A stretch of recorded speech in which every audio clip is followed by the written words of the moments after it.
Lorsque vous allez sortir de votre studio dont on est en train de parler, votre code génétique, il croit que vous allez aller chasser le mammouth. Et il comprend pas non plus que... AVS avec Philippe Robichon. AVS pour À votre santé. Bonjour, bienvenue, ravi de vous retrouver. Je reçois ce matin le professeur Gilbert Deray. Bienvenue sur Beurre FM. Bonjour, merci. Voilà, vous êtes spécialiste de la médecine anti-âge et préventive. Vous êtes le chef de service de néphrologie à l'hôpital de la Pitié-Salpêtrière à Paris. On commence avec un peu de grec ce matin. Néphros, c'est... Alors, c'est le néphron, en fait, c'est une des parties du rein. En fait, dans les reins, on a... des petites structures qu'on appelle les néphrons. D'accord. On en a 1 million par rein. Et ces petites structures qui sont indépendantes, chacune d'entre elles va participer à la filtration de votre sang. D'accord. Donc, néphrologie, vous êtes un spécialiste des reins, on va dire. Absolument. Vous avez affronté en première ligne la crise du coronavirus, mais on ne va pas trop en parler ce matin, puisque nous allons parler d'épigénétique. Vous avez publié Choisissez votre destin épigénétique, les preuves scientifiques, les méthodes concrètes et faciles pour rester en bonne santé. Et ça tombe bien parce que ça vient de sortir en poche. C'est bien parce que ça, vous touchez le grand public. Et c'est chez J'ai lu. Donc c'est le livre d'un thérapeute allopathe, exclusif, repenti, qui est devenu aujourd'hui multipathe. J'aime bien l'expression de multipathe finalement.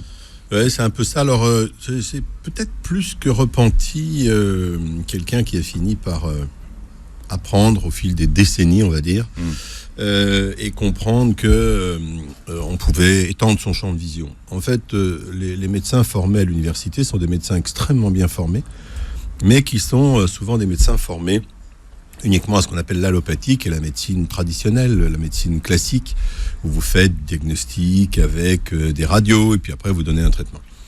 Et on ne nous forme pas du tout à toutes ces autres médecines qu'on appelle médecine complémentaire, parfois parallèle, d'ailleurs souvent de façon un peu condescendante. Douce. Oui, douce. Alors qu'en fait, la plupart d'entre elles, pas toutes, attention, pas toutes, il faut faire le tri, sont efficaces, et que surtout, on doit être capable de les offrir à nos patients, parce que si vous n'offrez pas l'ensemble, c'est une perte de chance pour le patient. Ne pas parler d'activité physique, de nutrition, de stress, il y en a beaucoup d'autres. Quand vous prenez en charge un cancer, un infarctus ou une insuffisance rénale, c'est pas logique, car vous allez passer à côté d'objets thérapeutiques extrêmement importants pour les patients, et c'est au fil des décennies que j'ai fini par comprendre, par apprendre. Par exemple, pour l'anecdote, il y a fort longtemps de ça, très longtemps, une de mes patientes vient me voir pour une infection urinaire. Et elle me dit, Monsieur Deray, quand j'ai une infection urinaire, je le sais parce que je suis fatigué.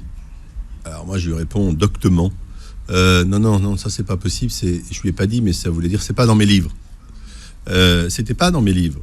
Et en fait, elle avait raison. En fait, il m'a fallu du temps pour comprendre un certain nombre de choses. D'ailleurs, pour comprendre aussi qu'il fallait plus écouter ceux qui viennent nous voir.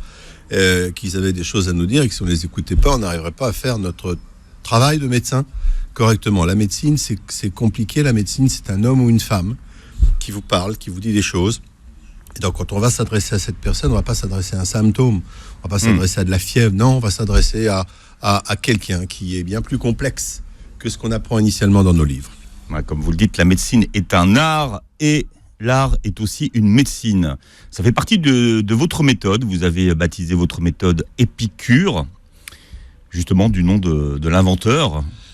Du plaisir, les épicuriens. Ouais, mais on se trompe souvent sur les épicuriens. Alors d'abord, je voulais un nom. Donc épi, c'est pour épigénétique. Et cure, c'est pour cure. En anglais, ça veut dire guérir. Et en fait, n'oublions pas que les épicuriens, et c'est aussi pour ça que je l'ai appelé programme Épicure, et Épicure, c'était quelqu'un qui plaidait pour l'équilibre. Et contrairement à ce qu'on croit beaucoup, il plaidait pas du tout pour les excès, au contraire. Épicure, il pensait que la vie... C'était pas l'abondance et les plaisirs en permanence. C'était plutôt l'équilibre permanent, l'équilibre dans la nutrition, l'équilibre dans la pensée. Et c'est quelque chose à laquelle il va falloir qu'on réfléchisse. Hein. Et en particulier sur le fait qu'on a trop érigé le mode de vie en un objectif de vivre plus longtemps. Non. L'objectif, c'est pas seulement de vivre plus longtemps, c'est de vivre, et de vivre bien. Et il se trouve que quand on vit bien, on vivra plus longtemps.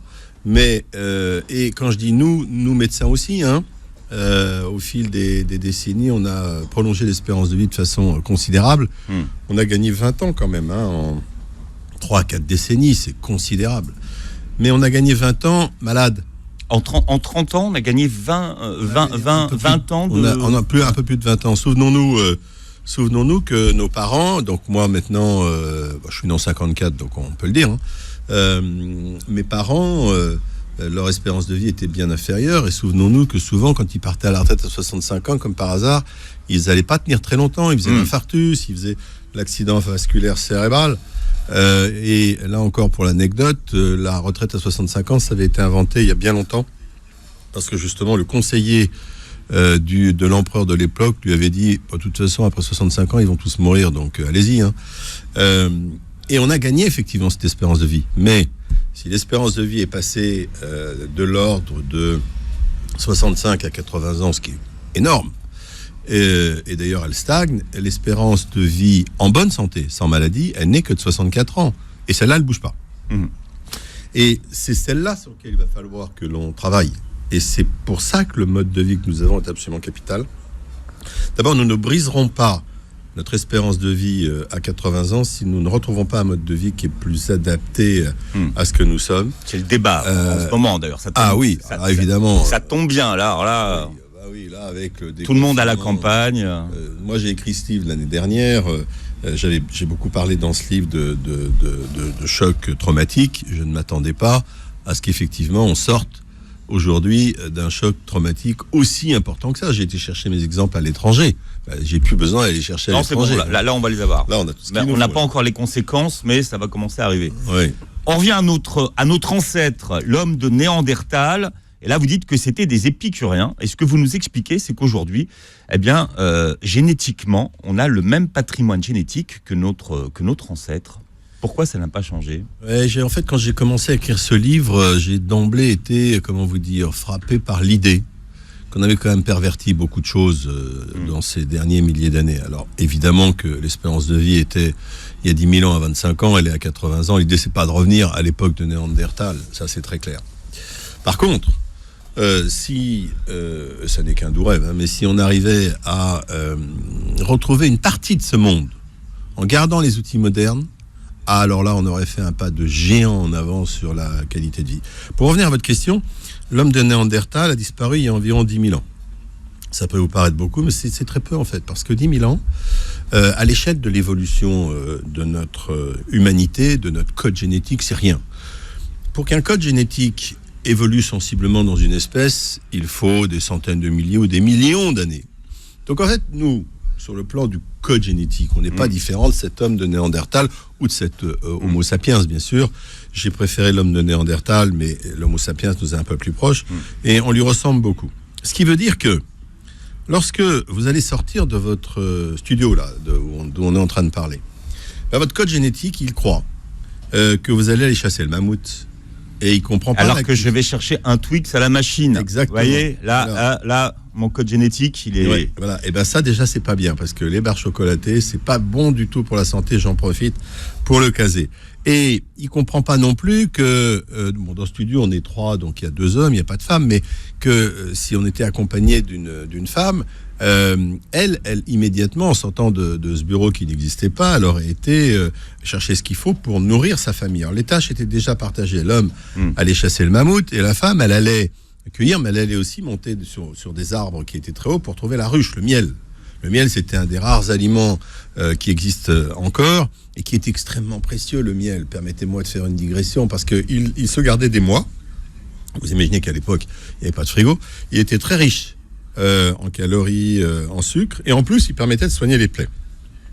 Mais le problème, c'est que quand vous montez à 30 mètres, il y en a 1 sur 2 qui tombaient. Donc, il y avait de grosses pertes à cette époque. Donc, notre code génétique de base, il n'est pas fait pour le monde dans lequel nous vivons. Voilà, c'est-à-dire qu'en fait, on a un environnement qui ne correspond plus à notre code génétique. Du tout. Et quand on dit code génétique, on devrait maintenant rapidement passer à notre état plutôt épigénétique. C'est le titre que j'ai donné à ce livre. Alors, épigénétique, on commence à entendre parler de plus en plus de ce mot. Épi, ça veut dire ? Au-dessus. Au-dessus. Et génétique, c'est la génétique. L'explication, ça pourrait paraître compliqué, mais alors restez avec nous, c'est très simple. Et effectivement, ça fait quand même maintenant 15-20 ans que ça existe. Et sachez que l'épigénétique, c'est la santé d'aujourd'hui et de demain, C'est la médecine d'aujourd'hui et de demain. Et ce sont les prix Nobel de demain matin. Donc, c'est pas du tout une science ésotérique, c'est une science pratique. Si vous permettez, je vais vous expliquer ce que c'est que l'épigénétique. Oui. Le code génétique... Vous êtes pratique, vous, en fait. Ah, complètement. Comme invité, vous êtes bien. Ah, je sais pas, mais... Là, je m'assois, je suis tranquille pendant 1 heure. C'est gentil. En fait, je suis médecin, donc j'ai l'habitude d'écouter, de parler, ça doit être pour ça. Hein. J'adore. La médecine, c'est jamais qu'un langage qu'on a appris. On a des personnes à côté de nous, en face de nous, on doit les écouter, puis on doit leur expliquer. On n'explique pas qu'à des étudiants, nous, on explique aux gens qui sont en face de nous. Si on n'explique pas, on ne sert à rien. Hein. Si les patients sortent de chez nous en n'ayant pas compris ce qu'on raconte, il y a un problème. Hein.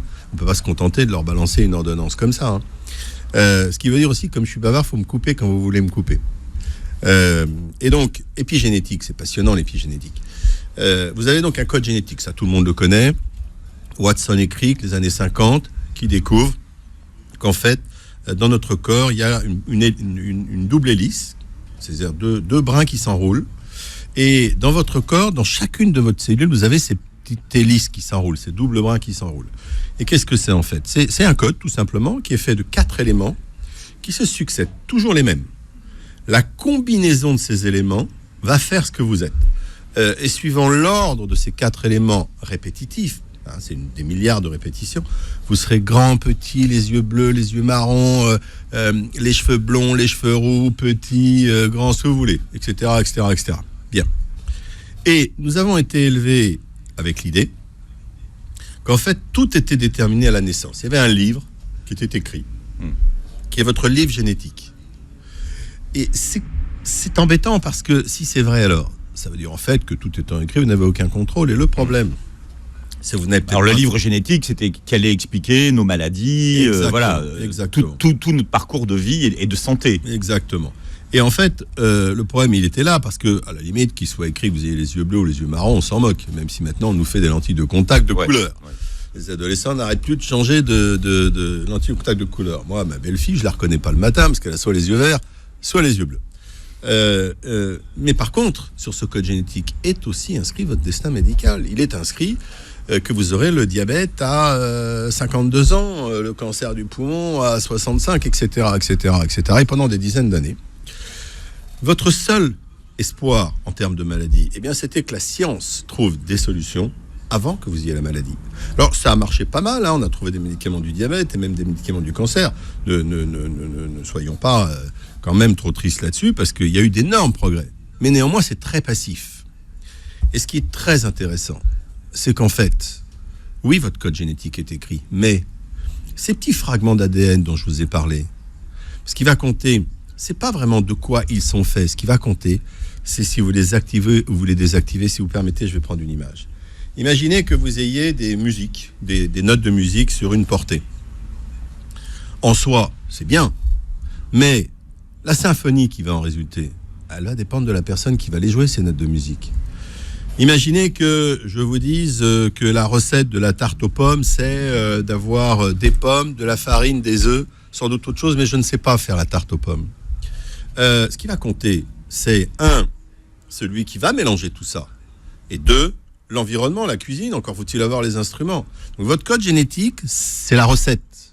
Mais l'épigénétique, c'est le cuisinier et la cuisine. Donc, sans le cuisinier, sans l'environnement autour, vous ne savez pas ce qui va se passer. Ce que je suis en train de vous dire, c'est que rien n'est écrit. À 80% ou 85%. Et que vous pouvez décider de votre avenir médical. Et que si vous modifiez votre environnement, si vous modifiez votre action, oui, vous avez le pouvoir d'avoir une expression de votre code génétique complètement différent. Mais est-ce que ça veut dire que vous allez pouvoir changer les choses ou peut-être changer les choses ? Alors, vous allez pouvoir majoritairement changer les choses, malheureusement pas 100%, hein, parce que votre code génétique, quand même, il a un rôle qui est important. Évidemment, vous ne changerez pas la couleur de vos yeux. Mais par exemple, votre risque d'infarctus du myocarde, d'accident vasculaire cérébral, de cancer, de diabète, d'obésité, oui, vous pouvez le faire évoluer. Ça n'est jamais 100%, mais majoritairement, vous avez le contrôle dessus. C'est exceptionnel. Vous avez une part importante de contrôle sur votre avenir médical. Qu'est-ce que vous appelez, vous, les gènes poubelles ? Alors, je vais vous répondre, mais avant, il faut que je fasse un petit rectificatif, parce que juste avant la pause, comme c'est filmé, effectivement, je mangeais une barre chocolatée, mais surtout, faites pas ça au petit déjeuner, c'est parce que j'ai pas eu le temps de manger avant de venir. Ouais. Le petit déjeuner, ça doit être équilibré. Donc, et vu pas de barre chocolatée. Vu le peu de temps qu'on avait, le peu de ressources qu'on avait sous la main, je n'ai pas eu d'autre solution que de vous proposer le matin, c'est un Twix. Voilà, on en reparlera. Parce qu'ils disent que c'est 2 doigts coupe faim, mais au contraire, ça donne encore plus faim. Exactement, c'est du sucre à absorption rapide. Et donc le matin, c'est du pain complet, des produits laitiers, nous en reparlerons. Les gènes poubelles. Alors d'abord, il faut qu'on explique ce que c'est qu'un gène. Un gène, c'est très simple, c'est juste un bout de chromosome. Donc vous avez compris, les chromosomes, ce sont des petites hélices. J'en coupe un petit bout, je ne vais pas le couper, qui est fait de ces 4 unités permanentes. Ça s'appelle un gène. Alors pourquoi on a isolé, pourquoi on les a appelés gènes et pourquoi on les a isolés? Parce que, en fait, un gène, c'est une petite séquence qui va donner un ordre. Alors vous avez par exemple des gènes qui disent faites-moi des yeux bleus, des gènes qui disent 1m85, et malheureusement vous avez aussi des gènes qui disent cancer du poumon, et votre code ADN va donner des ordres aux cellules, il va envoyer des messagers, des ARN, il va donner des ordres, et donc ces gènes vont donner des ordres toute votre vie, et ils vont faire fonctionner votre corps. Le corps humain, c'est d'une complexité exceptionnelle, c'est magnifique un corps humain, magnifique. Et ça mérite d'ailleurs qu'on en prenne soin. On en a 23 000 à peu près, des gènes. Or, il se trouve que ces gènes ne représentent que 2% de l'ensemble de votre code ADN. Très peu. Il en reste 98%. Et pendant longtemps, on a cru et on a dit, ils servent à rien. On les a appelés gènes poubelles. Et donc, vous aviez 2% de votre code ADN qui servait à quelque chose, puis les autres, on s'en occupait pas. Ceux qui bossaient, puis les autres qui regardaient. Exactement, ouais. Voilà, ils servaient à rien. Et en fait, pas du tout. Et des chercheurs exceptionnels, en fait, se sont rendus compte que ces 98% appelés gènes poubelles étaient en interaction permanente avec les autres gènes. Et qu'ils allaient déterminer, en fait, l'action des autres. Alors, une image qui est importante. Votre gène, imaginez-le comme une sorte de fleur. Si la fleur est fermée, si la corolle est fermée, il ne va pas donner d'ordre. Il ne va pas pouvoir envoyer ses ordres. Si la fleur est ouverte, et l'image est très vraie, c'est comme ça que ça se passe, eh bien, il va pouvoir envoyer les ordres. Et donc, vous êtes en train comme ça de bâtir l'idée qu'un gène, ça peut être actif ou inactif. En anglais, ils disent on ou off. C'est ça l'épigénétique. Imaginez un instant que je sois capable de faire fermer la fleur, ou de la faire ouvrir. Eh bien, alors, ça veut dire que je suis capable de décider si votre petit bout de code ADN, votre gène, il va envoyer un ordre ou pas envoyer un ordre. Et entre autres, les gènes poubelles vont être capables de faire ça. Ils vont être déterminants dans l'activité globale de ces 23 000 gènes qui, eux, donnent les ordres. J'espère que je suis clair.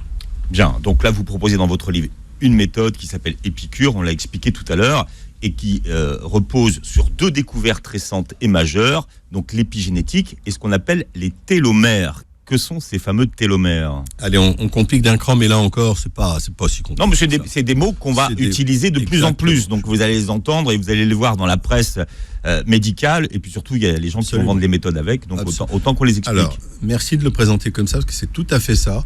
Il y a tellement de choses qui sont présentées qui sont fausses qu'il faut absolument le faire. Vous entendrez des gens qui vous disent « je vais vous allonger les télomères ». Regardez vos lacets si vous en avez. Au bout de vos lacets, vous avez un petit truc en plastique qui s'appelle le placet. Et ce petit bout de plastique, on est bien d'accord, qui protège vos lacets. Eh bien, le télomère, c'est exactement la même chose. Il est sur le bout de vos chromosomes. Et là encore, c'est comme les lacets. C'est-à-dire que si votre placet, votre bout de plastique, il s'effiloche, il va s'effilocher au cours du temps. Quand il sera complètement effiloché, votre lacet, il est mort. Et le chromosome, c'est pareil. Plus votre télomère est grand, plus votre chromosome est protégé. Et quand votre télomère il est trop petit, votre chromosome il meurt. Donc on vient d'introduire une nouvelle notion qui est très simple. Si vous avez une taille de télomère qui diminue et au cours de votre vie elle diminue votre taille de télomère, alors vos chromosomes vont mourir. Et si vos chromosomes vont mourir, vous allez vieillir et avoir des maladies. Et là encore, pendant longtemps, on s'est dit, on n'y peut rien, on vieillit, les télomères raccourcissent, c'est comme ça, messieurs, dames, on vieillit. Eh bien, pas du tout. On s'est aperçu, messieurs, dames, que certains phénomènes toxiques accéléraient la diminution de la taille des télomères à l'inverse, qu'on était capable non seulement de bloquer cette diminution, mais de faire grandir nos télomères. Ah, ça ouvre des perspectives, parce que vous avez maintenant 2 méthodes pour essayer d'améliorer votre vie, de rester en bonne santé. La première, c'est de bloquer les mauvais gènes et d'activer les bons gènes, c'est l'épigénétique. La deuxième, c'est de protéger vos télomères. Et ça marche. Est-ce qu'il existe un examen qui permette de faire chez nous un état de nos gènes en disant, bah voilà, toi, t'as le gène de ci, t'as le gène de ça, t'as le gène du cancer ou pas? Alors oui. Ou c'est la loterie? Non, on est capable et de faire ça et de mesurer la taille des télomères. Oui et non. Alors oui, on est tout à fait capable, c'est même pas très compliqué, de vous faire une prise de sang, c'est très simple, hein. Ouais. Et puis d'aller vérifier quels sont vos gènes qui sont activés et ceux qui sont désactivés. C'est magnifique, c'est des petites lumières fluorescentes, vertes ou bleues, c'est très simple. De la même façon, on est capable de mesurer la taille de vos télomères, mais pas en pratique clinique courante, c'est-à-dire que je ne peux pas vous prescrire une ordonnance en vous disant bon alors quelle est la taille de télomère de monsieur, madame, machin, et faites-moi l'état épigénétique. Alors vous aurez des laboratoires qui vont vous le proposer, ne le faites pas. Premièrement, ils vont vous prendre une fortune. Deuxièmement, vous ne connaissez pas la qualité de ce qui est fait. Pour l'instant, il n'y a pas, pour ma pratique clinique quotidienne, d'examen fiable. Par contre, j'espère que dans les 5 ans qui viennent, ma médecine quotidienne sera faite de l'évaluation de votre état épigénétique et de la taille de vos télomères. Et oui, je souhaite et je veux que lorsque je fasse un acte thérapeutique, je sois capable de vous dire, voici votre état épigénétique, donc voilà comment je vais agir, parce que je ne vais pas agir de la même façon suivant votre état épigénétique. Que je me fasse bien comprendre, hein, je fais une prise de sang, on va me dire, monsieur ou madame, il a, par exemple, le gène du diabète qui commence à être trop activé, ou le gène de l'Alzheimer qui est en train de s'ouvrir, etc. Eh bien, je vais essayer d'agir pour essayer de les refermer, ces gènes. Et pareil pour votre taille de télomère, imaginez qu'on me dise, la taille du télomère, votre taille de télomère est de temps. Je vais agir, je vais faire des actions, et puis 1 mois, 2 mois, 3 mois, 4 mois plus tard, je vais remesurer la taille de votre télomère, et je vais être capable de vous dire ce qui se passe. Évidemment, c'est beaucoup plus fin, beaucoup moins grossier que notre évaluation biologique actuelle, qui se comporte, qui par exemple, même si c'est très bien, se contente d'aller mesurer des facteurs de risque comme le cholestérol, comme le sucre. C'est bien, mais c'est pas ça que je veux, moi, finalement. Ce que je veux, c'est la fin du système, c'est est-ce que, oui ou non, je suis actif sur votre corps, sur vos cellules. Et oui, on va l'avoir dans les prochaines années. Pas encore. 5 ans, nous dites-vous. J'espère. Il y a une phrase qui va surprendre ceux qui vont lire votre livre. Nous sommes ce que nos grands-parents ont mangé. Oui. Et oui. Ah bon? Et oui, parce qu'il y a une notion qu'on n'a pas encore dit, donc on va dire, qui est absolument capitale. Vous ne transmettez pas votre état génétique, contrairement à ce que vous croyez. Messieurs, vous ne transmettez pas juste votre code génétique dans vos spermatozoïdes. Mesdames, vous ne transmettez pas juste votre code ADN dans vos ovocytes et vos ovules. Non, non. Vous transmettez votre état épigénétique. Je m'explique. On va commencer par les dames, et c'est pareil pour les messieurs. Donc, vous allez transmettre votre code génétique par le biais des ovocytes et de leur combinaison, de leur association avec un spermatozoïde. Et ces ovocytes vont contenir le petit code que vous avez dans toutes les cellules. Bien, jusqu'à là, tout va bien. Mais l'état d'activation de ces fameux petits gènes qui sont sur votre code génétique, il va dépendre de ce que vous avez fait, en particulier à partir de la puberté. Imaginez un instant qu'entre l'âge de, 11 ans, 12 ans, et jusqu'à ce que vous conceviez votre premier enfant, par exemple à 25 ans, soit 13 ans plus tard, vous ayez été sportive, non-fumeur, un poids à peu près normal, et je ne porte, alors je le précise, jamais de jugement sur le comportement des gens, je suis juste médecin, donc je m'intéresse à la vie, à la santé, et que vous ayez écouté de la musique et lu, eh bien, votre code ADN va refléter tout ça. Et ce faisant, vous allez activer les bons gènes, désactiver les mauvais gènes.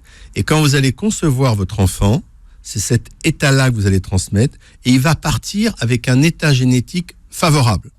Pareil pour le monsieur, hein. S'il est aussi non-fumeur, sportif, etc., etc., alors là, le bébé, il va être exceptionnel. Alors pourquoi il va être exceptionnel? Pas juste à la naissance, mais parce que comme vous avez désactivé les bons gènes, comme vous avez activé Pardon, je me suis trompé. Comme vous avez désactivé les mauvais gènes et comme vous avez activé les bons gènes, eh bien, c'est toute sa vie qui va être impactée. Et ce que vous faites avant la conception, c'est l'avenir à l'âge adulte de vos enfants. C'est absolument crucial. On reparlera de la grossesse. Je reviens à la question qui m'a été posée. On s'est aperçu, En étudiant une petite ville suédoise du nord de la Suède, les registres. Et pourquoi ce village ? Parce qu'en fait, c'est un village où on a les registres depuis des siècles et où on retrouve les familles. Eh bien que, suivant ce qu'avait fait votre arrière-grand-père, arrière-arrière-grand-père, vous alliez être différent. Par exemple, si votre arrière-arrière-grand-père avait vécu en période d'abondance, et donc plutôt avec du surpoids, un risque de diabète, eh bien vous, écoutez bien, au 21e siècle, même si vous êtes mince et sportif, votre risque de diabète est augmenté. Il vous a transmis au fil des générations. À cause de l'arrière-arrière-grand-père. Exactement, son état épigénétique. À l'inverse, s'il a vécu une période de famine, alors c'est le paradoxe, hein, non, pas d'obésité, pas de diabète, eh bien vous avez moins de risque d'obésité et de diabète. Alors le message, il est double, attention, parce qu'il pourrait être pénible, le message. Oui, ce que vous faites va impacter votre descendance. Et c'est pour ça que je dis souvent, moi, aux gens et aux jeunes que je rencontre, qui ont 13 ans, 14, 15, 16 ans, s'il vous plaît, ne fumez pas. Pourquoi ? Parce que non seulement vous allez fusiller votre santé, mais vous allez fusiller celle de vos enfants. Et comme ils se foutent totalement de savoir quelle sera leur santé à 50 ans, qui leur paraît être un âge absolument de grand-père qui n'a pas lieu d'être, ils sont plus intéressés par ce que je raconte sur leurs petits-enfants. Le deuxième message qui est important, c'est pas non plus dramatique si votre grand-père a fait ça, parce que n'oubliez pas que votre comportement va vous permettre de refaire le chemin inverse. On active ou on désactive. Donc tout ça, c'est une dynamique permanente. Nous avons le contrôle et nous avons la possibilité d'agir sur notre corps de façon extrêmement importante. Est-ce qu'on transmet le stress qu'on a vécu ? D'ailleurs, vous dites dans votre livre que finalement, le stress, c'est une maladie qui n'est pas assez souvent prise au sérieux et pas assez traitée. Il y a de nombreux éléments qui vont impacter notre santé. Alors l'un des premiers, c'est le stress. Composante majeure de notre société. Et je vous propose qu'on revienne aux origines du stress et qu'on explique à ceux qui nous écoutent à quoi il sert. Le stress, rappelez-vous que nous ne sommes tous que des grands singes, chasseurs-cueilleurs. Notre code ADN. On en revient là. Eh oui, c'est celui d'un Homo sapiens ou un néandertalien, car, attention, nous sommes des Homo sapiens, mais il y a eu quelques relations sexuelles entre les deux. Donc nous avons des particularités communes. Les cheveux roux, par exemple, c'est plutôt néandertalien. Et donc, alors je ne sais pas qui ça peut concerner, par exemple, dans le studio. Alors... si, ça peut concerner. Moi non plus, je me demande bien. Franchement. Oui, j'ai un néandertalien à ma gauche. Il faudra que je vous montre l'image d'un néandertalien. Vous n'avez pas tous les traits du néandertalien, mais les cheveux roux, c'est vrai, c'en est un. Bon. Alors, je reviens à ce que je disais. On va se souvenir, donc, on a un code génétique qui est extrêmement ancien. Du coup, j'ai oublié ce qu'était votre question au fil de notre digression. Le stress. Est-ce qu'on peut transmettre des stress ? Parce que c'est vrai que certaines populations ont vécu des stress qui sont très très violents. Je reviens aux origines du stress. Le stress, à quoi ça servait ? En fait, le stress, ça servait à nous sauver la vie. Quand vous étiez dans la savane et que vous alliez chasser le mammouth, si le mammouth se retournait et voulait vous manger, vous aviez un millionième de seconde pour partir. Et à ce moment-là, vous aviez un stress qui déclenchait adrénaline, qui déclenchait catécholamine, le cœur se mettait à battre, les muscles se contractaient, le cerveau était en éveil, on se sauvait. Quand vous étiez tout en haut d'un arbre pour aller chercher la ruche et le miel, et que tout d'un coup, vous glissiez, vous aviez un quart de seconde pour vous rattraper, sinon vous étiez morte. Stress encore. Morteux parce que c'est les femmes, vous disiez tout à l'heure, qui montaient aux arbres pour chercher le miel. En fait, elles prenaient plus de risques que les hommes. C'est comme maintenant. Ce stress était extrêmement utile. Le problème du stress, c'est que une fois ça va, 3 fois ça va, mais 100 fois ça vous tue. Parce que le cortisol, les catécholamines à trop grande fréquence, c'est pas bon pour le corps. C'est une source de maladies cardiovasculaires, c'est une source de maladies neurologiques. Vous me direz, alors c'était déjà comme ça, mais non. Parce qu'il y a 10 000 ans, l'espérance de vie, c'était 25 ans. Oui. Et qu'au fil du temps, elle n'a pas beaucoup changé. Sachez qu'au XVIIIe siècle, l'espérance de vie, c'était 25 ans. On n'a pas progressé pendant des milliers d'années. Et en 200 ans, on a triplé l'espérance de vie. Et en fait, on a donné au stress la seule chose qui lui manquait pour nous tuer, le temps. Pseudo-temps, ANT, qui ne sert plus à grand-chose. sortir plus vite d'une baignoire, ça sert à rien. Sortir de sa voiture pour aller crier sur le voisin parce qu'il n'a pas été gentil, ça ne sert à rien. On rencontre pas tous les jours des mammouths. Exactement. Mais on vit dans des stress plus prolongés. Et quand vous faites la journée au quotidien, du matin jusqu'au soir, c'est en permanence du micro-stress, pas forcément majeur, hein. C'est le réveil qui sonne, c'est l'aîné qui veut pas se lever pour aller prendre sa douche pour aller à l'école, c'est le deuxième qui veut que vous lui prépariez son jus d'orange, vous êtes déjà en retard, je vous fais pas la journée, mais c'est toute la journée comme ça. Et oui, ces micro-stress répétés sont toxiques pour la santé, il y en a de nombreux exemples. Alors, je vais vous en donner quelques-uns, mais alors je dois vous dire que pour la première fois, je suis confronté à la notion que le stress, nous venons de le vivre. Vous avez deux types de stress. Vous avez le stress aigu et le stress chronique. Le stress aigu, c'est vous sortez de votre voiture et puis vous vous mettez à avoir une rixe avec le voisin, par exemple. Le stress aigu, c'est aussi un match de foot. Hein. Après une Coupe d'Europe, France-Hollande de football, il y a 20 ans, la France gagne en Hollande. La finale ou la demi-finale, je ne sais pas. Eh bien, vous augmentez le nombre d'infarctus en Hollande. Et ça, c'est un classique. Hein. Pourquoi on a un exemple qui a 20 ans ? On ne peut pas trouver des exemples plus récents ? Ah, mais ça marche, ça marche tout le temps. Hein. J'ai pris celui-là parce qu'il y a beaucoup d'amateurs de foot, mais ça marche à tous les coups. Le stress aigu, ça vous augmente votre risque d'infarctus. Mais savoir si ça marchait sur PSG Marseille. Alors, ça marche aussi sur PSG Marseille. Donc, essayez de réfréner le stress aigu. Puis il y a le stress chronique. Alors, je vais vous en donner deux exemples. Après la pub ? Alors, après la pub ? Ouais. Allez. Et puis, on verra combien vous avez de cerveau, vous. Ah bah, moi, j'en ai 3. 3 ? Ouais. C'est ça. Mais vous aussi. Moi, j'étais arrêté au Twix, moi. Non, vous en avez 3 aussi. On a 3 cerveaux. Ouais. Bien. On parlait du stress avant la publicité.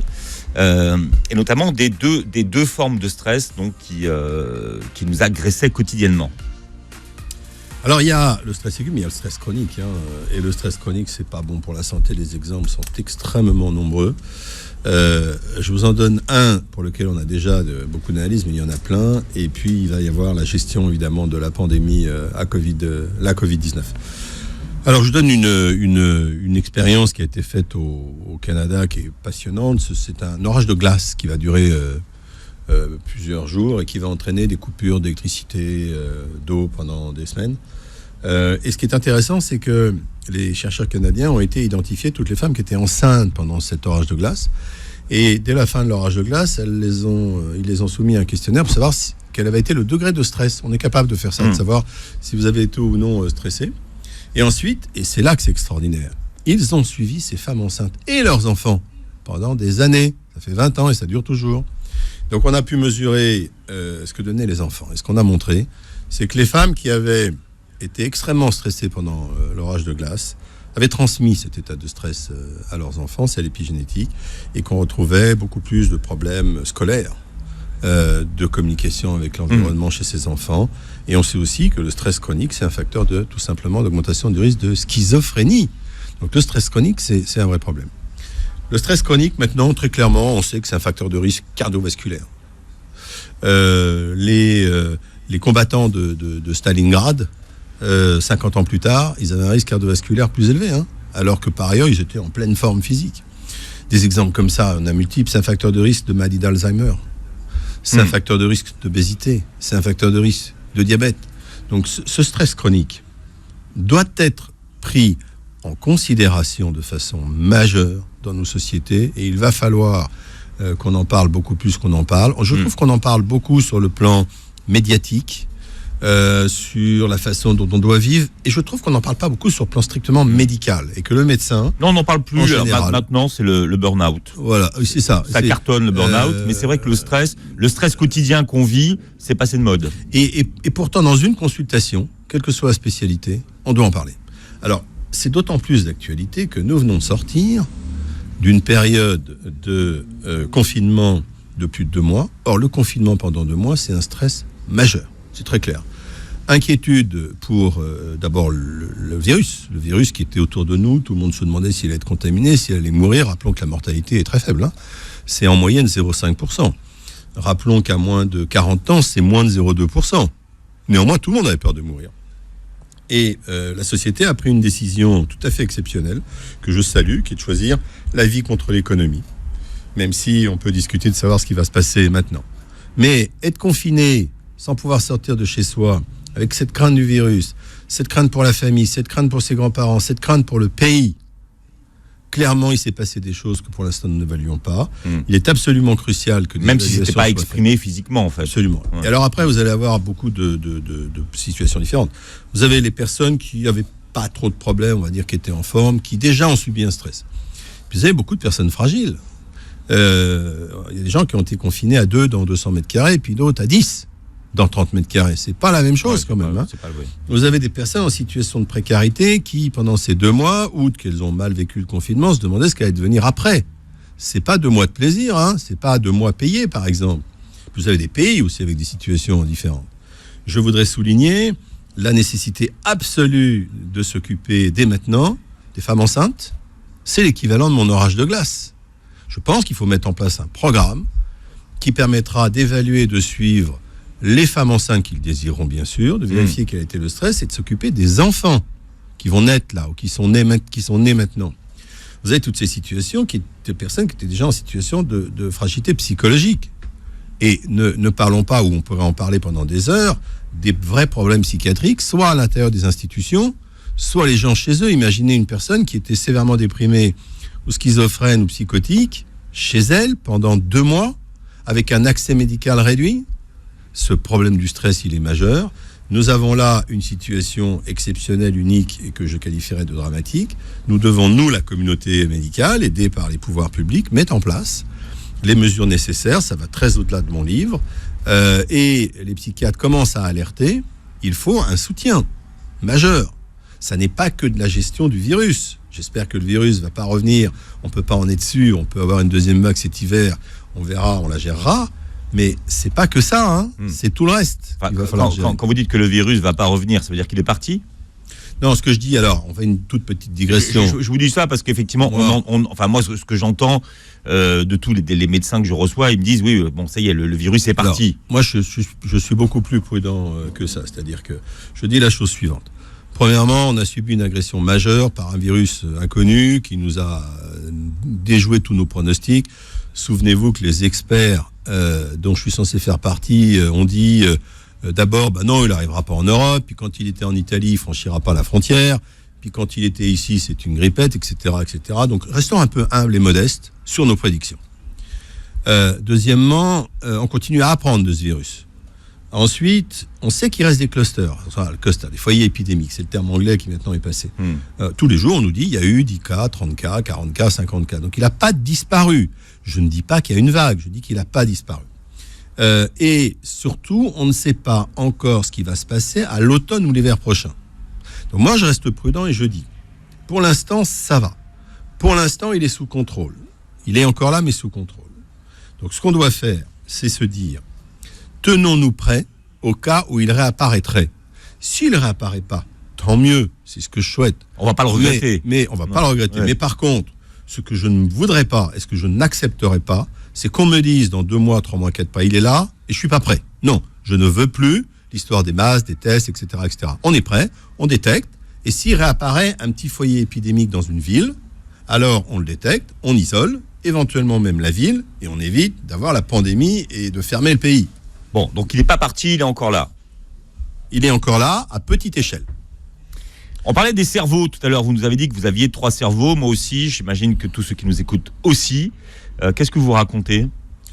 Alors, d'abord encore, j'ai de la chance que si c'était il y a quelques années, on aurait fermé le micro tout de suite. Alors, mais non, je vous racontais l'histoire de Pierre Palardy qui avait écrit un bouquin qui s'appelait « L'intestin, notre deuxième cerveau ».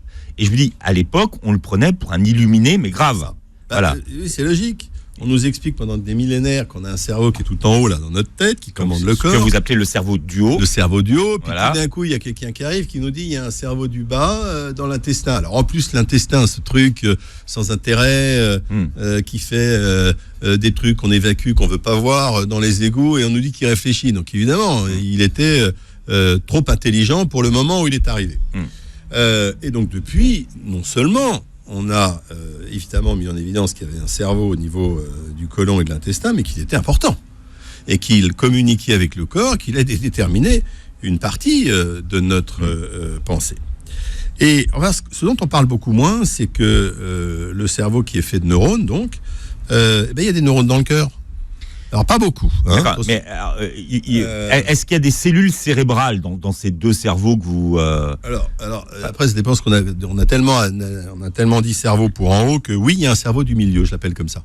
Le cerveau d'en bas, c'est celui de l'intestin. Le cerveau d'en haut, c'est le cerveau de la tête. Et puis il y a quelques dizaines de milliers de cellules neuronales au niveau du cœur. Alors vous comparez ça avec les milliards qu'il y a dans le cerveau. C'est pas beaucoup. Mais on n'a pas beaucoup de travaux, mais on a quelques-uns qui nous disent que ces cellules sont en communication avec le cerveau, tout à fait, et que même probablement elles échangent des ordres.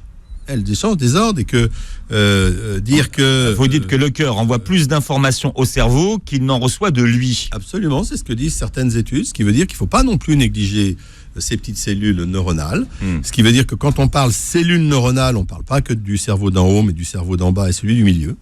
Ce qui veut dire aussi que quand on dit notre cerveau, notre cœur, il a une âme, il pense, il réfléchit, on aime, ça fait sens quand même. J'aime beaucoup l'idée que notre cœur, il réfléchit avec notre cerveau d'en haut et qu'il communique. Et peut-être que l'une des choses importantes qu'il faut que l'on garde, j'allais dire en tête, mais la tête, elle est partout maintenant, c'est qu'en fait, notre corps, il communique en permanence pour tous les organes ensemble. Aucun organe ne réfléchit isolément. C'est en fait une bande de copains qui travaillent ensemble, qui réfléchissent ensemble pour garder un équilibre. Il n'y a pas d'organe qui travaille isolément, ça n'a aucun sens. Le rein communique en permanence avec le cerveau, avec le foie, le cerveau d'en haut, avec le foie, avec le cœur, et inversement. Et ils ont tous le même objectif, nous garder dans la meilleure forme possible. C'est pour ça qu'il faut prendre soin d'eux. Et d'ailleurs, il y a une maladie du cœur, la fracture du cœur. Absolument. J'arrive jamais à me souvenir du nom japonais. Taibo, voilà, on vous le redonnera. Ce sont des chercheurs japonais qui ont décrit une sorte d'insuffisance cardiaque brutale. C'est-à-dire, l'insuffisance cardiaque, c'est votre pompe cardiaque qui, souvenez-vous, est un muscle. Alors, on appelle ça le syndrome du cœur brisé. Cœur brisé, absolument. Alors, et vous savez, Takotsubo. Voilà, Takotsubo. Ce cœur brisé dont on parlait là pendant tout le temps, tu m'as brisé le cœur. Eh bien, c'est vrai. Et ce cœur brisé peut survenir lors d'un choc émotionnel intense. Elle vous quitte, il vous quitte, vous perdez un être cher. Eh bien, vous avez, écoutez bien, l'équivalent d'une insuffisance cardiaque et d'un infarctus. C'est rare, bien entendu. C'est rare, bien. Et ça s'appelle effectivement le syndrome du cœur brisé. Donc, quand on vous parlera dorénavant du cœur brisé, tu m'as brisé le cœur, c'est une réalité médicale. Avec, souvent ça récupère bien, mais pas toujours, ça peut être quelque chose de grave. Ce qui veut dire aussi, mais vous inquiétez pas trop quand même, parce que c'est quand même pas fréquent, que si après un choc émotionnel intense, vous ressentez au niveau du cœur une gêne respiratoire ou une douleur, oui, il faut consulter, ça peut être un cœur brisé, absolument. Absolument. Alors il y a tout ce que vous suggérez, et dont vous dites que c'est bon pour la santé. Alors, par exemple, lire, c'est bon pour la santé. Vous avez plein de choses qui sont bonnes pour la santé, je crois que c'est bien effectivement de les rappeler. Vous avez la gestion du stress, vous avez la nutrition dont on parle beaucoup mais je trouve pas assez bien. Et puis vous avez d'autres choses qui sont ce qu'on va mettre dans un chapitre du bien-être qui pour moi est extrêmement important. Rire, il y a entre autres musique. Lire et musique. Il y a une nouvelle. D'ailleurs, on parlait de la nutrition, mais alors, il y a une nouvelle discipline qui arrive. C'est la nutrigénomique. Absolument. Voilà, donc ça aussi on attend. Donc ça veut dire que chacun mangera en fonction de son épigénétique, c'est ça ? C'est ça. Imaginez un instant que je sois capable, et je pense que je vais bientôt en être capable, de mesurer votre état épigénétique et votre taille de télomère. Je vais plus loin. Imaginez un instant que je sois même capable de déterminer quel type d'aliment va faire quel type d'effet sur votre état épigénétique. Eh bien, c'est ça, la nutrigénomique. Je vais être capable de savoir... Nutrigénomique. Absolument. Voilà. Je vais être capable de savoir quelle nutrition est la meilleure pour vous, de façon très précise. Et après, je vais vous conseiller. Et je vais quand même en profiter, parce que le temps passe, pour vous dire qu'en matière de nutrition... Celle qu'il faut adopter, le détail est dans le livre, vous le trouverez beaucoup. C'est le régime méditerranéen. Voilà, alors ça, j'y tiens beaucoup, c'est absolument capital. Régime ne veut pas dire restriction. Régime, c'est un mode de nutrition, on vous en propose 250 000. N'allez pas chercher plus loin. C'est le mode de nutrition, le régime méditerranéen, qui a eu le plus d'études absolument magnifique, gigantesque, favorable. Mettez-vous au régime méditerranéen, ça aura un impact santé sur votre santé. Et puis c'est tellement bon. En plus, vous allez vous sentir bien. Ouais, on va voir. Ah si, je vous le garantis. Dès demain. Je vous le garantis. Bon, faites-le. Choisissez votre destin épigénétique. Le professeur Gilbert Doré était notre invité ce matin. Votre livre paraît en poche chez J'ai lu. Vous regardez l'émission sur la chaîne YouTube, vous réécoutez le podcast. Et on se retrouve demain, justement. Nous parlerons de régime avec le docteur Alouche.